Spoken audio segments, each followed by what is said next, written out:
ಧರ್ಮಸ್ಥಳ ಬುರುಡೆ ಪ್ರಕರಣದಲ್ಲಿ ಬಂಧನವಾಗಿರುವ mask man Chinnaiah 2 ವರ್ಷದ ಹಿಂದೆ ಮಹೇಶ್ ಶೆಟ್ಟಿ ತಿಮರೋಡಿ ಮನೆಯಲ್ಲಿ ಮಾತನಾಡಿದ್ದ 14ನೇ ವಿಡಿಯೋ ರಿಲೀಸ್ ಆಗಿದೆ.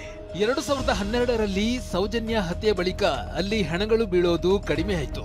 ಅದಕ್ಕೂ ಮುನ್ನ ನಾನೇ ದಿನಕ್ಕೆ 4 ಹೆಣ ಎತ್ತಿ ಹಾಕ್ತಿದ್ದೆ ಅಂತ ಚಿನ್ನಯ್ಯ ಹೇಳಿದ್ದಾನೆ. ಈಗ ಹೆಣಗಳು ಕಮ್ಮಿ ಅಂತ ಅನಿಸ್ತದೆ. ನನಗೆ ಗೊತ್ತಿದ್ದ ಮಟ್ಟಿಗೆ ಅಲ್ಲಿ ಕೆಲಸ ಮಾಡೋರು ಸೇರ್ತಾರೆ. ಈಗ ಇರುವುದಿಲ್ಲ. ನಾನು ಇರುವಾಗ ಒಂದು ದಿನಕ್ಕೆ 4 ತೆಗಿತಿದ್ದೆ. ಸೌಜನ್ಯನ ಘಟನೆ 2000 ಹೌದು. ಅದರ ಮೇಲೆ 2015 ತನಕ ಎಷ್ಟು ಇಲ್ಲ ಅಷ್ಟಿಲ್ಲ. ಆಗ ನಾನು ಇರುವಾಗಲೇ ಇಲ್ಲ. ನೀವು ಇರುವಾಗಲೂ ಕೂಡ ಧರ್ಮಸ್ಥಳದಲ್ಲಿ ಶವ ಹೋತಿದ್ದಾಗಿ ಹೇಳಿ ಜೈಲು ಪಾಲಾಗಿದ್ದ ಚಿನ್ನಯ್ಯನನ್ನ ಬೆಳ್ತಂಗಡಿ ಕೋರ್ಟ್ಗೆ ಪೊಲೀಸರು ಹಾಜರುಪಡಿಸಿದ್ರು. ಈ ವೇಳೆ ಮಾಸ್ಕ್ ಮ್ಯಾನ್ ಚಿನ್ನಯ್ಯ BNSS 183ರ ಅಡಿ ಹೇಳಿಕೆ ದಾಖಲಿಸಿದ್ದಾನೆ. ಕೋರ್ಟ್ನಲ್ಲಿ ಹೇಳಿಕೆ ದಾಖಲಿಸಿಕೊಳ್ಳುವಾಗ ನ್ಯಾಯಾಧೀಶರೆದುರು ಚಿನ್ನಯ್ಯ ಗಳಗಳ ಕಣ್ಣೀರಿಟ್ಟಿದ್ದಾನೆ. ನಂದೇನೂ ತಪ್ಪಿಲ್ಲ ಅಂದಿದ್ದಾನೆ. ಇನ್ನು ಚಿನ್ನಯ್ಯ ಸ್ವಇಚ್ಛಾ ಹೇಳಿಕೆ ಸಂಪೂರ್ಣ ಮುಗಿಯದ ಕಾರಣ ಸೆಪ್ಟೆಂಬರ್ 25ಕ್ಕೆ ಮತ್ತೆ ಹಾಜರುಪಡಿಸಲು ಕೋರ್ಟ್ ಆದೇಶಿಸಿದೆ. ಮತ್ತೊಂದೆಡೆ ಬುರುಡೆ ಪ್ರಕರಣದ ಆರೋಪಿ ಚಿನ್ನಯ್ಯ ಪತ್ನಿಗೆ ಜೀವ ಭಯ ಇದೆ ಎನ್ನಲಾಗಿದ್ದು, ಜೀವ ಭಯ ಇದ್ರೆ ರಕ್ಷಣೆ ಕೊಡ್ತೀವಿ ಅಂತ ತುಮಕೂರಿನಲ್ಲಿ ಗೃಹ ಸಚಿವ ಡಾಕ್ಟರ್ ಜಿ ಪರಮೇಶ್ವರ್ ಹೇಳಿದ್ದಾರೆ. ಇತ ಚಿನ್ನಯ್ಯ ಮತ್ತು ಆತನ ಪತ್ನಿಯ ಬ್ಯಾಂಕ್ ಖಾತೆಗೆ ಹಣ ವರ್ಗಾವಣೆ ಮಾಡಿದ ಪ್ರಕರಣದಲ್ಲಿ SIT ತಿಮರೋಡಿ ಆಪ್ತ ಗಣೇಶ್ ಶೆಟ್ಟಿಯನ್ನ 2ನೇ ದಿನ ವಿಚಾರಣೆ ನಡೆಸಿದೆ. ದಕ್ಷಿಣ ಕನ್ನಡ ಜಿಲ್ಲೆಯಿಂದ ಮಹೇಶ್ ಶೆಟ್ಟಿ ತಿಮರೋಡಿ ಗಡಿಪಾರು ಮಾಡಿ ಪುತ್ತೂರಿನ ಸಹಾಯಕ ಆಯುಕ್ತರಾದ ಸ್ಟೆಲ್ಲಾ ವರ್ಗೀಸ್ ಆದೇಶಿಸಿದ್ದಾರೆ. ಸೌಜನ್ಯ ಪ್ರಕರಣದಲ್ಲಿ ಹೋರಾಟ ನಡೆಸ್ತಾ ಇರುವ ಮಹೇಶ್ ಶೆಟ್ಟಿ ತಿಮರೋಡಿ ವಿರುದ್ಧ ಈವರೆಗೂ ಸುಮಾರು 32 ಪ್ರಕರಣಗಳು ದಾಖಲಾಗಿದ್ವು. ಬುರುಡೆ ಕೇಸ್, ಶವಹೂತ ಕೇಸ್ನಲ್ಲಿ ಚಿನ್ನಯ್ಯನಿಗೂ ಮಹೇಶ್ ಆಶ್ರಯವನ್ನ ನೀಡಿದ್ರು. ಇದೀಗ ತಿಮರೋಡಿ ಗಡಿಪಾರು ಆದೇಶಕ್ಕೆ ಪ್ರಮುಖ ಕಾರಣ ಇದೆ. ಗಡಿಪಾರು ಆದೇಶ ಪ್ರಕ್ರಿಯೆ ನಡೆಸುವಾಗಲೇ ತಿಮರೋಡಿ ವಿರುದ್ಧ ಮತ್ತೆ 5 FIR ದಾಖಲಾಗಿವೆ. ಹೀಗೆ ಪ್ರಕರಣಗಳು ಪುನರಾವರ್ತನೆ ಆಗಿದ್ರಿಂದ ತಿಮರೋಡಿ ಶೀಘ್ರ ಗಡಿಪಾರಿಗೆ ಆದೇಶಿಸಲಾಗಿದೆ. ಸೆಪ್ಟೆಂಬರ್ 20ರಂದೇ ಪುತ್ತೂರು AC ಸ್ಟೆಲ್ಲಾ ವರ್ಗೀಸ್ ಗಡಿಪಾರು ಮಾಡಿ ಆದೇಶಿಸಿದ್ದಾರೆ. ರಾಯಚೂರು ಜಿಲ್ಲೆಯ ಮಾನ್ವಿ ತಾಲೂಕಿಗೆ 1 ವರ್ಷ ತಿಮರೋಡಿ ಗಡಿಪಾರಾಗಿದ್ದು, ನೋಟಿಸ್ ತಿಮರೋಡಿ ಕೈ ಸೇರಿದ ತಕ್ಷಣ ಜಿಲ್ಲೆಯಿಂದ ಹೊರನಡೆಯಬೇಕಿದೆ. ಇನ್ನು ಹೈಕೋರ್ಟ್ನಲ್ಲಿ ಮೇಲ್ಮನವಿಯನ್ನ ಸಲ್ಲಿಸೋದಕ್ಕೆ ಮಹೇಶ್ ಶೆಟ್ಟಿಗೆ ಅವಕಾಶವನ್ನ ನೀಡಲಾಗಿದೆ. ಇನ್ನೊಂದೆಡೆ ಮನೆಯಲ್ಲಿ ಅಕ್ರಮವಾಗಿ ಶಸ್ತ್ರಾಸ್ತ್ರಗಳನ್ನ ಕೂಡಿಟ್ಟ ಪ್ರಕರಣದಲ್ಲಿ ತಿಮರೋಡಿ ನಿರೀಕ್ಷಣಾ ಜಾಮೀನು ಕೋರಿ ಅರ್ಜಿಯನ್ನ ಸಲ್ಲಿಸಿದ್ದು, ಜಿಲ್ಲಾ ನ್ಯಾಯಾಲಯ ಬುಧವಾರ ವಿಚಾರಣೆ ನಡೆಸಲಿದೆ. ಬೆಂಗಳೂರಿನ ಫ್ರೀಡಂ ಪಾರ್ಕ್ನಲ್ಲಿ ಸೆಪ್ಟೆಂಬರ್ 25ಕ್ಕೆ ನ್ಯಾಯ ಸಮಾವೇಶ ನಡೆಸಲು ಧರ್ಮಸ್ಥಳ ದೌರ್ಜನ್ಯ ವೇದಿಕೆ ಸಜ್ಜಾಗಿದೆ. ಬೆಳಗ್ಗೆ 10:30 ಗಂಟೆಗೆ ಕಾರ್ಯಕ್ರಮ ನಡೆಯಲಿದ್ದು, ಸೌಜನ್ಯ, ವೇದವಲ್ಲಿ, ಆನೆ ಮಾವುತ, ಪದ್ಮಲತಾ ಸಾವಿನ ಪ್ರಕರಣಗಳಿಗೆ ನ್ಯಾಯ ಒದಗಿಸಲು ಆಗ್ರಹಿಸಲಾಗುತ್ತಿದೆ. ಈ ಬಗ್ಗೆ ಹೋರಾಟಗಾರ ಜಯಂತ್ ಮಾತನಾಡಿದ್ದು, ಬೆಳ್ತಂಗಡಿ ಧರ್ಮಸ್ಥಳ ಠಾಣಾ ವ್ಯಾಪ್ತಿಯಲ್ಲಿ ನಡೆದಿರುವ ಅಸಹಜ ಸಾವುಗಳ ಬಗ್ಗೆ ತನಿಖೆ ಆಗಬೇಕು. ಅಕ್ರಮ ಬಡ್ಡಿ ವ್ಯವಹಾರಗಳ ಬಗ್ಗೆ ಉನ್ನತ ಮಟ್ಟದ ತನಿಖೆ ಆಗಬೇಕು. ಬಡವರ ಭೂಮಿ ಕಬಳಿಸಿ ಒಕ್ಕಲೆಬ್ಬಿಸಿದವರಿಗೆ ಭೂಮಿ ವಾಪಸ್ ಕೊಡೋ ಕೆಲಸ ಆಗಬೇಕು ಅಂತ ಆಗ್ರಹಿಸಿದರು.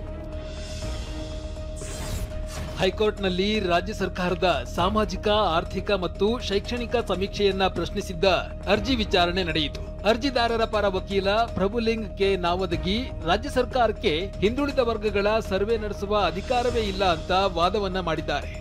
ರಾಷ್ಟ್ರಪತಿಗಳು ಮಾತ್ರ ಹಿಂದುಳಿದ ವರ್ಗಗಳ ಅಧಿಸೂಚನೆ ಹೊರಡಿಸಬಹುದು. ಆ ಬಳಿಕ ಸಂವಿಧಾನಕ್ಕೆ 105ನೇ ತಿದ್ದುಪಡಿ ತರಲಾಗಿದೆ. ಹೌದು, ಸಂವಿಧಾನದ ವಿಧಿ 342ರಲ್ಲಿ ಅಧಿಕಾರ ನೀಡಲಾಗಿದೆ. ಸಾಮಾಜಿಕ, ಆರ್ಥಿಕ ಹಿಂದುಳಿದವರ ಪಟ್ಟಿ ತಯಾರಿಸಬಹುದು. ಆದರೆ ಸಂಸತ್ತಿಗೆ ಮಾತ್ರ ಹಿಂದುಳಿದ ವರ್ಗಗಳನ್ನ ಸೇರಿಸುವ ಅಧಿಕಾರ ಇದೆ. ಇನ್ನೋರ್ವ ಅರ್ಜಿದಾರರ ಪರ ವಕೀಲ ಜಯಕುಮಾರ್ ಎಸ್ ಪಾಟೀಲ್ ಕಾನೂನಿನ ಬಲವಿಲ್ಲದೆ ಸರ್ವೆ ನಡೆಸುತ್ತಿದ್ದಾರೆ, ಇರುವ ಇಲ್ಲದಿರುವ ಎಲ್ಲಾ ಜಾತಿಗಳ ಸರ್ವೆ ಮಾಡ್ತಿದ್ದಾರೆ ಅಂತ ವಾದಿಸಿದ್ರು. ಇದೇ ವೇಳೆ ಸರ್ಕಾರದ ಪರ ವಕೀಲ ಸಿಂಘ್ವಿ ಇದು ಜಾತಿ ಗಣತಿ ಅಲ್ಲ, ಸಮೀಕ್ಷೆ ಎಂದಿದ್ದಾರೆ. ಮೊದಲಿಗೆ ಇದು ಜಾತಿ ಗಣತಿ ಅಲ್ಲ, ಇದು ಸಾಮಾಜಿಕ, ಆರ್ಥಿಕ, ಶೈಕ್ಷಣಿಕ ಸಮೀಕ್ಷೆ. ಸರ್ವೆ ಮಾಡಲು ರಾಜ್ಯದ ಶಾಸಕಾಂಗಕ್ಕೆ ಅಧಿಕಾರವಿದೆ. ಅಂಕಿಅಂಶ ಸಂಗ್ರಹಿಸಿ ಅರ್ಹ ಜಾತಿಗಳಿಗೆ ಸವಲತ್ತು ನೀಡಬಹುದು.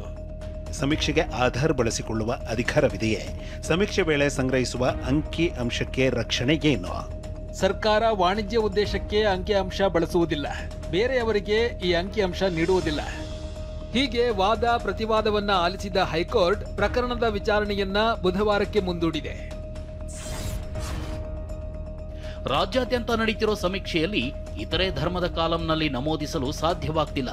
ಹಿಂದೂ ಧರ್ಮ ಆಯ್ಕೆ ಮಾಡಿದರೆ ಮಾತ್ರ ಲಿಂಗಾಯತ ದಾಖಲಿಸಲು ಆಯ್ಕೆ ನೀಡಲಾಗಿದೆ.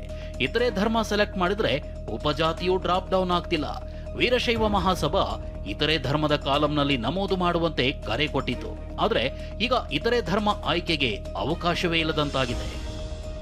ಇತ್ತ ಬಾಗಲಕೋಟೆಯಲ್ಲಿ ಸಮೀಕ್ಷೆಗೆ ಸರ್ವರ್ ಸಮಸ್ಯೆ ಆಗಿದೆ. ಗಣತಿ ಮಾಡುವವರು ಗಂಟೆಗಟ್ಟಲೆ ಒಂದೇ ಮನೆಯಲ್ಲಿ ಸಮಯ ವ್ಯರ್ಥವಾಗಿ ಕಳೆಯುವಂತಾಗಿದೆ. ಇದೇ ರೀತಿ ಶಿವಮೊಗ್ಗದಲ್ಲೂ ಸರ್ವರ್ ಸಮಸ್ಯೆಯಿಂದ OTP ಸಿಗದೆ ಶಿಕ್ಷಕರು ಪರದಾಡಿದ್ದಾರೆ. ಸರ್, ನಾನು ಬಂದಿದ್ದು 11 ಗಂಟೆಗೆ ಬಂದಿದ್ದೆ ಸರ್. ಅರ್ಧ ಆಯಿತು ಸರ್. ಆಮೇಲೆ ಸ್ವಲ್ಪ OTP ಬರುವಾಗ ಪ್ರಾಬ್ಲಮ್ ಆಗ್ತಾ ಇದೆ ಸರ್. ಸರ್ವರ್ ಎರರ್ ಅಂತ ಹೇಳ್ಬಿಟ್ಟು ಬರ್ತಾ ಇದೆ. ಇನ್ನು ಸಮೀಕ್ಷೆ ವೇಳೆ ಸರ್ವರ್ ಸಮಸ್ಯೆ ಆಗ್ತಿರೋ ಬಗ್ಗೆ ರಾಜ್ಯ ಸರ್ಕಾರದ ವಿರುದ್ಧ JDS ಆಕ್ರೋಶ ಹೊರಹಾಕಿದೆ. ಕಾಂಗ್ರೆಸ್ ಸರ್ಕಾರದಲ್ಲೇ ತಾಂತ್ರಿಕ ಸಮಸ್ಯೆ ಇದೆ. ಜಾತಿವಾದಿ ಸಿಎಂ ಸಿದ್ದರಾಮಯ್ಯ ಸಮೀಕ್ಷೆ ಆರಂಭದಲ್ಲೇ ಹಳ್ಳ ಹಿಡಿದಿದೆ. ಇದು ರೆಡಿಮೇಡ್ ಜಾತಿ ಗಣತಿ ಸಮೀಕ್ಷೆಯಾಗುತ್ತೆ ಅಂತ ವ್ಯಂಗ್ಯವಾಡಿದೆ.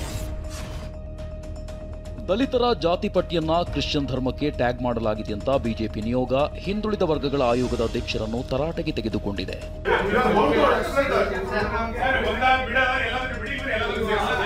ಆದರೆ ಹಿಂದುಳಿದ ವರ್ಗಗಳ ಆಯೋಗದ ಅಧ್ಯಕ್ಷ ಮಧುಸೂದನ್ ಬಿಜೆಪಿ ನಾಯಕರು ಹೇಳಿದಂತೆ ಈ 14 ಜಾತಿಗಳು ಪಟ್ಟಿಯಲ್ಲಿಲ್ಲ, ಅವರು ತಪ್ಪು ತಿಳಿದು ಬಂದಿದ್ರು ಎಂದಿದ್ದಾರೆ. ಅವ್ರು ಇದೆ ಅಂತ ತಪ್ಪು ಕಲ್ಪನೆಯಲ್ಲಿ ತೆಗೆದಾಕಿ ಅಂತ ಬಂದಿದ್ರು. ತೆಗೆದಾಕೋ ಪ್ರಶ್ನೆ ಇಲ್ಲ, ಅದು ಇಲ್ದಿದ್ಮೇಲೆ ಎಲ್ಲಿ ತೆಗೆದಾಕಿ. ಅಧ್ಯಕ್ಷರು ಹೀಗೆ ಹೇಳಿದ್ರು. ಹಿಂದುಳಿದ ಆಯೋಗ 14 ಜಾತಿ ಸೇರಿ ಹಲವು ಜಾತಿಗಳ ಹೆಸರನ್ನ ಅಂತಿಮ ಪಟ್ಟಿಯಿಂದ ಕೈಬಿಟ್ಟಿದೆ. ಬೆಂಗಳೂರಿನಲ್ಲಿ ರಸ್ತೆ ಗುಂಡಿಗಳ ಬಗ್ಗೆ TV9ನಲ್ಲಿ ನಿರಂತರ ವರದಿ ಬಳಿಕ GBA ಎಚ್ಚೆತ್ತಿದೆ. ಗುಂಡಿ ಬಿದ್ದು ಹಾಳಾಗಿದ್ದ ಶಾಂತಿನಗರದಿಂದ ಡಬಲ್ ರೋಡ್ಗೆ ಸಂಪರ್ಕ ಕಲ್ಪಿಸುವ ರಸ್ತೆಗೆ ಟಾರ್ ಹಾಕಲಾಗಿದೆ. ಮಿಷನ್ ರಸ್ತೆಯಲ್ಲಿ ರಾತ್ರೋರಾತ್ರಿ 1 ಕಿಲೋಮೀಟರ್ ತನಕ ಡಾಂಬರೀಕರಣ ಮಾಡಲಾಗಿದೆ. ಮಿಷನ್ ರೋಡ್ ಏನಿದೆ, ಈ ಒಂದು ಮಿಷನ್ ರೋಡ್ನಲ್ಲಿ ಪ್ರತಿನಿತ್ಯ ಗುಂಡಿಗಳಿಂದ ಜನರು ಬೇಸತ್ತು ಹೋಗಿದ್ರು. ಜೊತೆಗೆ ಇಡೀ ರಸ್ತೆ ಅಧ್ವಾನವಾಗಿತ್ತು. ಈ ಬಗ್ಗೆ TV9 ನಿರಂತರವಾಗಿ ವರದಿಯನ್ನು ಪ್ರಸಾರ ಮಾಡೋ ಮೂಲಕ GBA ಅಧಿಕಾರಿಗಳ ಕಣ್ತರಿಸುವ ಕೆಲಸವನ್ನ ಮಾಡಿತ್ತು.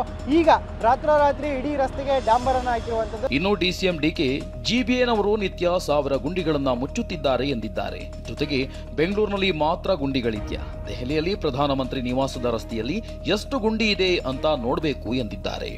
ನಾನು ಡೆಲ್ಲಿಗೆ ಹೋಗಿದ್ದೆ, ಡೆಲ್ಲಿ ಎಲ್ಲ ಒಂದು ರೌಂಡ್ ನೋಡಿದೆ. ಇದೆಲ್ಲ ಆದ್ಮೇಲೆ ನೀವೆಲ್ಲ ನಿಮ್ಮ ರಿಪೋರ್ಟ್ ಹೇಳ್ಬಿಟ್ಟು ಅಲ್ಲೆಷ್ಟು ಗುಡ್ಡಿಗಳಿದೆ, ಪ್ರೈಮ್ ಮಿನಿಸ್ಟರ್ ಮನೆ ರೋಡಲ್ಲಿ ಎಷ್ಟಿದೆ ಅನ್ನೋದು ಕೂಡ ತಾವೆಲ್ಲ ನೋಡ್ಬೇಕಾಗ್ತದೆ. DCM ಹೇಳಿಕೆ ಹಿನ್ನೆಲೆಯಲ್ಲಿ TV9 ದೆಹಲಿಯಲ್ಲಿ ಪ್ರಧಾನಿ ನಿವಾಸದ ರಸ್ತೆಯಲ್ಲಿ ಪರಿಶೀಲನೆ ನಡೆಸಿದಾಗ ಯಾವುದೇ ಗುಂಡಿ ಕಂಡಿಲ್ಲ. ಪ್ರಧಾನಿ ನಿವಾಸದ ಅಕ್ಕಪಕ್ಕ ರಸ್ತೆಯಲ್ಲಿ ಯಾವುದೇ ಗುಂಡಿಗಳು ಇಲ್ಲ. ಮತ್ತೊಂದೆಡೆ ಬೆಂಗಳೂರಿನಲ್ಲಿ ಟ್ರಾಫಿಕ್ ಸಮಸ್ಯೆ ಹಿನ್ನೆಲೆ ಸಿಎಂ ಸಿದ್ದರಾಮಯ್ಯ ವಿಪ್ರೋ ಮುಖ್ಯಸ್ಥ ಅಜೀಂ ಪ್ರೇಮ್ಜಿಗೆ ಪತ್ರ ಬರೆದಿದ್ದಾರೆ. ಔಟರ್ ರಿಂಗ್ ರೋಡ್ನ ಇಬ್ಬಲೂರು ಜಂಕ್ಷನ್ ನಲ್ಲಿ ಟ್ರಾಫಿಕ್ ದಟ್ಟಣೆ ಕಡಿಮೆ ಮಾಡಲು ವಿಪ್ರೋ ಕ್ಯಾಂಪಸ್ ಮೂಲಕ ಕೆಲ ವಾಹನ ಸಂಚರಿಸಲು ಅವಕಾಶ ನೀಡಿ ಅಂತ ಮನವಿ ಮಾಡಿದ್ದಾರೆ. ಬುಧವಾರ ಬಿಹಾರದ ಪಾಟ್ನಾದಲ್ಲಿ ನಡೆಯಲಿರುವ ಕಾಂಗ್ರೆಸ್ ವರ್ಕಿಂಗ್ ಕಮಿಟಿ ಸಭೆಯಲ್ಲಿ ಪಾಲ್ಗೊಳ್ಳಲು ಸಿಎಂ ಸಿದ್ದರಾಮಯ್ಯ ಹಾಗೂ DCM DK ಶಿವಕುಮಾರ್ ಬಿಹಾರಕ್ಕೆ ತೆರಳಿದ್ದಾರೆ. ಬುಧವಾರದ ಸಭೆಯಲ್ಲಿ ಮತಗಳ್ಳತನದ ವಿರುದ್ಧ ಹೋರಾಟ, ಬಿಹಾರ ವಿಧಾನಸಭೆ ಚುನಾವಣೆ ಗೆಲುವಿನ ತಂತ್ರಗಾರಿಕೆ ಬಗ್ಗೆ ಚರ್ಚೆ ನಡೆಯಲಿದೆ. ಇನ್ನು ಬಿಹಾರಕ್ಕೆ ತೆರಳುವ ವೇಳೆ ತೆಲುಗು ನಟ ಮಂಚು ಮನೋಜ್ ಸಿಎಂ ಸಿದ್ದರಾಮಯ್ಯರನ್ನ ಭೇಟಿಯಾಗಿದ್ದಾರೆ. ಬಿಹಾರದ ಗಯಾದಲ್ಲಿರುವ ವಿಷ್ಣುಪಾದ ದೇವಸ್ಥಾನಕ್ಕೆ DCM DK ಶಿವಕುಮಾರ್ ಭೇಟಿ ನೀಡಿದ್ದಾರೆ. ಶಿವನಿಗೆ ಪೂಜೆ ಸಲ್ಲಿಸಿದ್ದಾರೆ.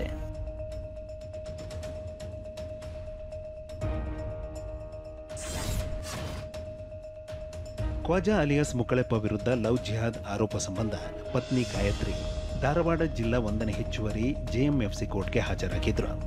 BNS 183 ಅಡಿಯಲ್ಲಿ ನ್ಯಾಯಾಧೀಶರ ಮುಂದೆ ಗಾಯತ್ರಿ ಹೇಳಿಕೆ ದಾಖಲಿಸಿದ್ದಾಳೆ. ಇತ್ತ ಸಾಂತ್ವನ ಕೇಂದ್ರದಲ್ಲಿ ಮಗಳನ್ನು ಭೇಟಿಯಾಗಿದ್ದ ಪೋಷಕರು, ಸಂಬಂಧಿಕರು ಗಾಯತ್ರಿ ಜೊತೆ ಕೆಲ ಹೊತ್ತು ಮಾತುಕತೆ ನಡೆಸಿದ್ದಾರೆ. ಇನ್ನು ನಮಗೆ ಗೊತ್ತಿಲ್ಲದಂಗೆ ನಮ್ಮ ಮಗಳಿಗೆ ಮುಕಳೆಪ್ಪ ತಲೆ ಕೆಡಿಸಿದ್ದಾನೆ ಅಂತ ಪೋಷಕರು ಆರೋಪಿಸಿದ್ದಾರೆ. ಏನು ಮಾತಾಡವಾಳ್ರಿ, ಆಕಿ ಪೂರ ತಲೆ ತಿಕ್ಕಿ ಹುಚ್ಚಿಡತ್ರಿ. ಆಕಿಗೀಗ ತಲೆ ಕೆಟ್ಟಾರಂಗ ಮಾತಾಡತಾಳ್ರಿ, ಒಂದೀಟು ಚಂದೆ ಮಾತಾಡ್ಲಿಲ್ರಿ. ಈಗ ಆಕಿದು ಮುಂದುವರ್ಸ್ಬೇಕ್ರಿ, ಅಂದ್ರೆ ಆಕಿ ತಲೆ ಒಟ್ಟು ವಾಸಿ ಆಗೋ ಮಠ ನಾವು ಮುಂದುವರ್ಸೋರದೇ. ಏನಿಲ್ರಿ, ನನಗೆ ಇಷ್ಟು ಜನ ಅದಾರೆ, ಆಕಿ ಪೂರ ತಲೆ ಕೆಟ್ಟತ್ರಿ. ಗೊತ್ತಿಲ್ಲಂಗ ಈಗ ಏನು ಜಲ ಜಿದ್ದು ಮಾಡ್ಯಾನ ಮಾಡ್ಬಿಟ್ಟಾನ. ಈಗ ಮಲ್ಟಿಪ್ಲೆಕ್ಸ್ಗಳಲ್ಲಿ ಸಿನಿಮಾ ಟಿಕೆಟ್ಗೆ 200 ರೂಪಾಯಿ ದರ ನಿಗದಿಪಡಿಸಿದ್ದ ಸರ್ಕಾರದ ಆದೇಶಕ್ಕೆ ಹೈಕೋರ್ಟ್ ಏಕಸದಸ್ಯ ಪೀಠ ಮಧ್ಯಂತರ ತಡೆಯಾಜ್ಞೆ ನೀಡಿದೆ. ಹೊಂಬಾಳೆ ಫಿಲ್ಮ್ಸ್ ಮಲ್ಟಿಪ್ಲೆಕ್ಸ್ ಅಸೋಸಿಯೇಷನ್ ಸಲ್ಲಿಸಿದ್ದ ರಿಟ್ ಅರ್ಜಿ ವಿಚಾರಣೆ ಬಳಿಕ ಹೈಕೋರ್ಟ್ ಈ ಆದೇಶ ಹೊರಡಿಸಿದೆ. ಇನ್ನು ಹೈಕೋರ್ಟ್ ಆದೇಶವನ್ನ ನಾವು ಗೌರವಿಸ್ತೇವೆ, ಆದರೆ ಚಲನಚಿತ್ರ ವಾಣಿಜ್ಯ ಮಂಡಳಿ ನ್ಯಾಯಾಲಯಕ್ಕೆ ಅಪೀಲ್ ಮಾಡುತ್ತೆ ಅಂತ ಫಿಲಂ ಚೇಂಬರ್ ಮಾಜಿ ಅಧ್ಯಕ್ಷ ಸಾರಾ ಗೋವಿಂದ್ ಹೇಳಿದ್ದಾರೆ. ಅಲ್ಲ, ನನಗೆ ಆಶ್ಚರ್ಯ ಆಗ್ತಾ ಇದೆ. ಈ ಒಂದು ಏಕರೂಪ ತೆರಿಗೆ ಇದು ಟಿಕೆಟ್ ದರ ಮಾಡಿದ್ದು ಕ್ಯಾಬಿನೆಟ್ನಲ್ಲಿ, ನಮ್ಮ ಬಡ್ಜೆಟ್ ಮೀಟಿಂಗಲ್ಲಿ ಮಾಡಿದ್ದು. ಕ್ಯಾಬಿನೆಟ್ಟಲ್ಲಿ ಅಪ್ರೂವ್ ಆಗಿ ಈಗಾಗಲೇ ಅದು ಆದೇಶ ಹೊರಬಿದ್ದಿದೆ. ಯಾವ ಆಧಾರದ ಮೇಲೆ ನ್ಯಾಯಮೂರ್ತಿಗಳು ಇದನ್ನು ಕೊಟ್ಟರು ಅಂತ ಗೊತ್ತಿಲ್ಲ. ಆದರೂ ನಾವೆಲ್ಲ ನ್ಯಾಯಾಲಯದ ತೀರ್ಪುಗಳಿಗೆ ತಲೆ ಬಾಗಲೇಬೇಕು. ಇವತ್ತು ನಾಳೆ ಯಾವುದೋ ಒಂದು ಪರಭಾಷೆ ಚಿತ್ರ ಬಂದಾಗ 200, 150 ರೂಪಾಯಿದ್ದು ಟಿಕೆಟ್ನ 600, 800, 1000 ಮಾಡಿಕೊಂಡು ಅಲ್ಲಿ ಕನ್ನಡ ಚಿತ್ರಗಳಿಗೆ ಸ್ಕ್ರೀನ್ ಇಲ್ದಂಗೆ ಮಾಡ್ತಾ ಇದ್ದಾರೆ.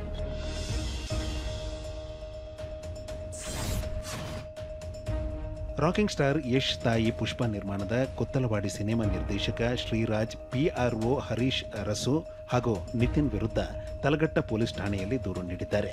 ಸಿನಿಮಾ ಪ್ರಚಾರಕ್ಕಾಗಿ 65 ಲಕ್ಷ ಹಣ ಪಡೆದು ಲೆಕ್ಕ ಕೊಟ್ಟಿಲ್ಲ ಎಂದು ಆರೋಪಿಸಿದ್ದಾರೆ. ಇನ್ನು PA ಪ್ರೊಡಕ್ಷನ್ ನಮ್ಮ ಬಗ್ಗೆ ಅಪಪ್ರಚಾರ ಮಾಡ್ತಿದೆ ಅಂತಲೂ ಆರೋಪಿಸಿದ್ದಾರೆ. ಈ ಸಂಬಂಧ ಪೊಲೀಸರು 3 ನೋಟಿಸ್ ನೀಡಲು ಸಿದ್ಧತೆ ನಡೆಸಿದ್ದಾರೆ. ಇತ್ತ ನನಗಿನ್ನೂ ಪೂರ್ತಿ ಸಂಭಾವನೆ ನೀಡಿಲ್ಲ ಎಂದು ಆರೋಪಿಸಿದ್ದ ನಟಿ ಸ್ವರ್ಣಲತಾ ಮತ್ತೆ ಹಣ ಕೇಳಿದ್ದಕ್ಕೆ ನನ್ನ ನಂಬರ್ ಬ್ಲಾಕ್ ಮಾಡಿದ್ದಾರೆ ಅಂತ ಕಿಡಿಕಾರಿದ್ದಾರೆ. ನಾನು ಹೆಂಗಂದ್ರೆ ದಿನಕ್ಕೊಂದು 10 ಮೆಸೇಜ್ ಆದರೂ ಮಾಡಿರ್ತೇನೆ ಅವ್ರಿಗೆ. 10-30 ಮೆಸೇಜ್ ಮಾಡ್ತಾರೆ. ಅಷ್ಟು ಕಿರಿಕಿರಿ ಮಾಡಿದ್ದೇನೆ. ಸರ್ ಪ್ಲೀಸ್ ಸರ್ ಪೇಮೆಂಟ್ ಕೊಡಿ ಸರ್, ಇಷ್ಟು ಕಷ್ಟ ಉಂಟು ಸರ್, ಹೀಗುಂಟು ಸರ್, ಪ್ಲೀಸ್ ನಂಗೆ ಪೇಮೆಂಟ್ ಕ್ಲಿಯರ್ ಮಾಡಿ ಸರ್. ಲಾಸ್ಟಿಗೆ ಯಾವ ಮಟ್ಟಕ್ಕೆ ಬಂದಿದ್ದೆ ಅಂತ ಅವ್ರು ಪೇಮೆಂಟ್ ಕೊಡೋದೇ ಬ್ಲಾಕ್ ಮಾಡಿದ್ರು ಸರ್ ನಮ್ಮನ್ನು. ರಾಷ್ಟ್ರಪತಿ ದ್ರೌಪದಿ ಮುರ್ಮು ನಟ ಮೋಹನ್ ಲಾಲ್ರಿಗೆ ದಾದಾ ಸಾಹೇಬ್ ಫಾಲ್ಕೆ ಪ್ರಶಸ್ತಿ ಪ್ರದಾನ ಮಾಡಿದ್ದಾರೆ. ದೆಹಲಿಯ ವಿಜ್ಞಾನ ಭವನದಲ್ಲಿ ಪ್ರಶಸ್ತಿ ಪ್ರದಾನ ಸಮಾರಂಭ ಕಾರ್ಯಕ್ರಮ ನಡೆದಿದೆ. ಇನ್ನು ಜವಾನ್ ಚಿತ್ರಕ್ಕಾಗಿ ಶಾರುಖ್ ಖಾನ್ ಅತ್ಯುತ್ತಮ ನಟ ಪ್ರಶಸ್ತಿ ಪ್ರದಾನ ಮಾಡಲಾಗಿದೆ. ಇನ್ನು ಮಿಸಸ್ ಚಟರ್ಜಿ ವರ್ಸಸ್ ನಾರ್ವೆ ಚಿತ್ರಕ್ಕಾಗಿ ನಟಿ ರಾಣಿ ಮುಖರ್ಜಿಗೆ ಅತ್ಯುತ್ತಮ ನಟಿ ಪ್ರಶಸ್ತಿ ಪ್ರದಾನ ಮಾಡಲಾಗಿದೆ. 12th ಫೇಲ್ ಚಲನಚಿತ್ರದ ನಟನೆಗಾಗಿ ವಿಕ್ರಾಂತ್ ಮೆಸ್ಸಿಗೆ ಅತ್ಯುತ್ತಮ ನಟ ಪ್ರಶಸ್ತಿ ಸ್ವೀಕರಿಸಿದ್ದಾರೆ. ಅಫ್ಘಾನಿಸ್ತಾನದ 13 ವರ್ಷದ ಬಾಲಕನೋರ್ವ ಕಾಬೂಲ್ನಿಂದ ದೆಹಲಿಗೆ ವಿಮಾನದ ಲ್ಯಾಂಡಿಂಗ್ ಗೇರ್ ವಿಭಾಗದಲ್ಲಿ ಅಡಗಿಕೊಂಡು ಪ್ರಯಾಣ ಮಾಡಿದ್ದಾನೆ. ವಿಮಾನ ಲ್ಯಾಂಡ್ ಆದ ಬಳಿಕ ರನ್ವೇನಲ್ಲಿ ಅಡ್ಡಾಡ್ತಾ ಇದ್ದ ಬಾಲಕನನ್ನ ಕೆಲ ಹೊತ್ತು ವಿಚಾರಣೆ ನಡೆಸಿ ಅದೇ ವಿಮಾನದಲ್ಲಿ ವಾಪಸ್ ಕಾಬೂಲ್ಗೆ ಕಳುಹಿಸಲಾಗಿದೆ. ಬೆಂಗಳೂರಿನ ಹೊಸಕೋಟೆಯಲ್ಲಿ ಫಿರೋಜ್ ಎಂಬಾತ ಅಪ್ಪನ ಕ್ಯಾನ್ಸರ್ ಚಿಕಿತ್ಸೆಗೆ ಹಣ ಹೊಂದಿಸೋದಕ್ಕೆ ಸರಣಿ ಬೈಕ್ ಕಳ್ಳತನಗಳನ್ನ ಮಾಡಿದ್ದಾನೆ. ಡ್ರೈವರ್ ಕೆಲಸ ಮಾಡಿಕೊಂಡಿದ್ದ ಫಿರೋಜ್ ತಂದೆಗೆ ಕ್ಯಾನ್ಸರ್ ಇದ್ದು ಚಿಕಿತ್ಸೆಗೆ ಹಣ ಹೊಂದಿಸಲಾಗದೆ ಪರದಾಡಿದ್ದಾನೆ.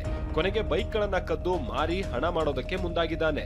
20 ಬೈಕ್ಗಳನ್ನ ಕದ್ದಿದ್ದ ಆರೋಪಿಯನ್ನ ಬಂಧಿಸಲಾಗಿದೆ. ದರ್ಶನ್ ಮತ್ತು ಗ್ಯಾಂಗ್ನಿಂದ ರೇಣುಕಾಸ್ವಾಮಿ ಕೊಲೆ ಕೇಸ್ ಸಂಬಂಧ ಇದೇ ಸೆಪ್ಟೆಂಬರ್ 25ರಂದು ಕೋರ್ಟ್ ದೋಷಾರೋಪ ಹೊರಿಸಲಿದೆ. ಹೀಗಾಗಿ ಎಲ್ಲ ಆರೋಪಿಗಳು ಹಾಜರಿರಬೇಕು ಅಂತ ಕೋರ್ಟ್ ಸೂಚನೆ ಕೊಟ್ಟಿದೆ. ದೋಷಾರೋಪ ನಿಗದಿ ನಂತರ ಸಾಕ್ಷ್ಯ ವಿಚಾರಣೆ ಆರಂಭವಾಗಲಿದೆ. ಇನ್ನು ಈ ಕೊಲೆ ಪ್ರಕರಣದಿಂದ ಕೈಬಿಡುವಂತೆ A13 ದೀಪಕ್ ಮತ್ತು A14 ಪ್ರದೋಷ್ ಸಲ್ಲಿಸಿದ್ದ ಅರ್ಜಿಯನ್ನ CCH 57ನೇ ಕೋರ್ಟ್ ವಜಾಗೊಳಿಸಿದೆ. ಬೆಂಗಳೂರಿನಲ್ಲಿ ನಿನ್ನೆ 10,365 ರೂಪಾಯಿ ಇದ್ದ 22 ಕ್ಯಾರೆಟ್ನ 1 ಗ್ರಾಂ ಚಿನ್ನದ ಬೆಲೆ ಇಂದು 10,605ಕ್ಕೆ ಏರಿಕೆಯಾಗಿದೆ. ನಿನ್ನೆ 24 ಕ್ಯಾರೆಟ್ ಚಿನ್ನ 1 ಗ್ರಾಂಗೆ 11,307 ರೂಪಾಯಿ ಇತ್ತು. ಇಂದು 11,569 ರೂಪಾಯಿಗಳಿಗೆ ಏರಿಕೆಯಾಗಿದೆ. ಇನ್ನು ನಿನ್ನೆ 1,38,600 ಇದ್ದ 1 ಕೆಜಿ ಬೆಳ್ಳಿಯ ಬೆಲೆ ಇಂದು 1,40,40,000 ಆಗಿದೆ. ಇನ್ನು ಅಮೆರಿಕನ್ ಡಾಲರ್ ಎದುರು ಭಾರತೀಯ ಮೌಲ್ಯ 88 ರೂಪಾಯಿ 81 ಪೈಸೆ ಇದೆ. ಡಾಲರ್ ಎದುರು ರೂಪಾಯಿ ಮೌಲ್ಯ ಸಾರ್ವಕಾಲಿಕ ಕುಸಿತ ಕಂಡಿದೆ.